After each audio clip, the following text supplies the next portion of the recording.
5 hours later, ito na mga kamaster, ang update part 2 sa ating battery na charge kaninang 11:05 ng umaga.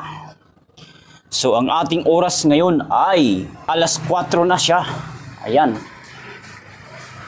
Alas 4:25 na ng hapon. So naka 5 hours nga ang pagcha-charge sa battery na ito.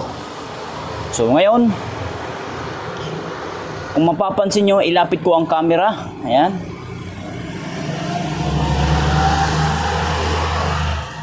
Kumukulo po lahat ng butas sa loob. Kumukulo po lahat ng tubig na nasa loob. Bawat butas ay kumukulo po lahat. Ayan. Ayan. Lapit ko ang camera. Ayan.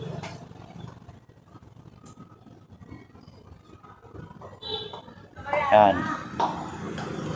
So, umuusok-usok pa siya, oh. Umuusok-usok at kumukulo-kulo pa. At maamoy pa, masangsang sa ilong, naaamoy ko. Grabe, napakatapang ng acid nito, oh. So ngayon, atin na itong sabay-sabay na aalamin kung ito po ba ay full charge na. So, ang unang gawin natin ay, syempre, i-off natin ito. Ayan.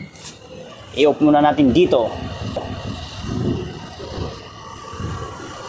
Ayan, naka-off na yan. Then, bubunutin muna natin dito sa pagkasaksak. Ayan. So, at saka dito, bubunutin rin natin. Ayan. Ayan. Then, atin na itong i-battery tester or voltmeter. Itong voltmeter lang muna ang ating gagamitin. Ito. Yan. Alupit. So, ikabit lamang natin dito sa positive at sa negative. As you can see, kamaster, ang reading sa voltahe ng battery nito ay 13.3. So, full na po ang nakalagay dito. Nagkulay green. Ayan. 13.2. So, ibig sabihin, full charge na po ang battery na ito. So, goods na goods. Pero, bad news. Huwag po sana kayong magtampo dito sa video na ito. Dahil sasabihin ko po sa inyo, ang katotohanan, itong battery na ito ay, kahit na po full charge siya, kahit mataas ang reading sa voltage niya, ay hindi pa rin po kayang mapa-start ang ating motor. For starting purposes, malabo pong pa-start nito.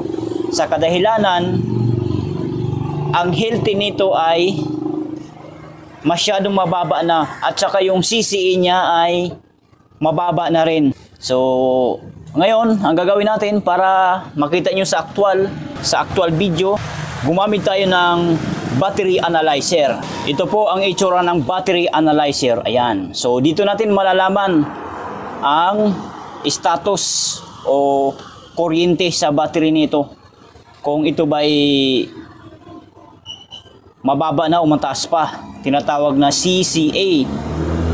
Yon. So ikakabit lamang natin dito sa positive, dito sa kabila sa negative. Ayan. As you can see, kamaster, ang reading sa voltahe ng battery na ito, 13.6 volts. Ayun. So, mataas nga siya. So, full charge.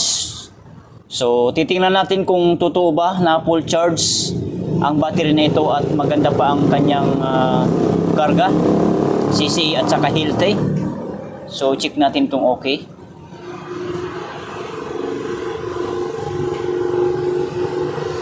Regular flooded, CCE, 40 amperes. So, isit lang natin sa mga 100 amperes. Ayan. Then, okay na natin.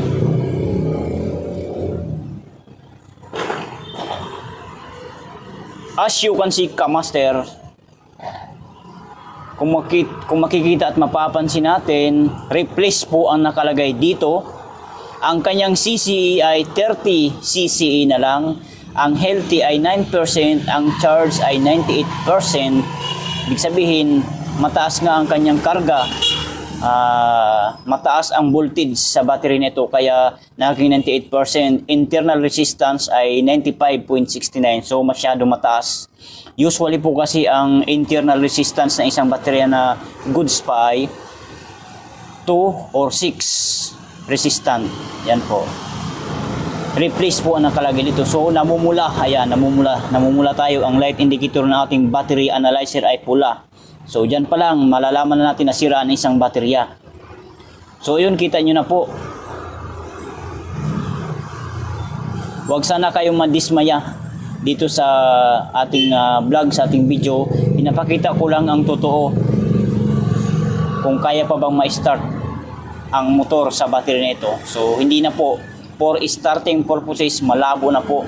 For starting purposes, malabo na po mapa-start ang motor nito. Pero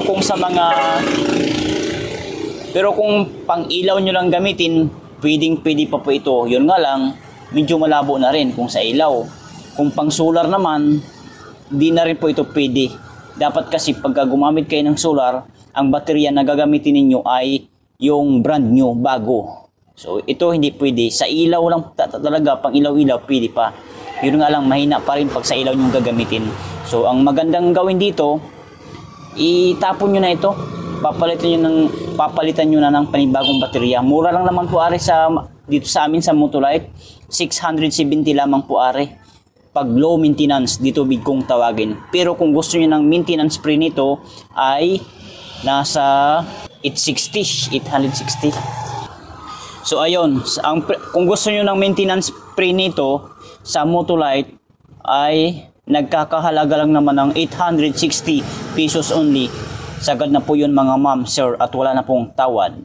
Yun, ulitin ko po, pag gusto nyo ng dito big low maintenance katulad nito ay 670 pesos only. Sagad na po yun mga ma'am, sir, at wala na pong tawad. Kung gusto nyo naman ng maintenance free battery na ganito din ang size or sukat, 860 pesos only. Sagad na po yun mga ma'am, sir, at wala na pong tawad. So yun lang. Sana nakatulong. Kung nakatulong, please give me a thumbs up. Pakishare na rin sa inyong mga friends, kakilala, kung sa tingin mo na matutulungan ng ating video. And huwag kalimutan mag-subscribe sa ating YouTube channel, PMI Motolite. Bye!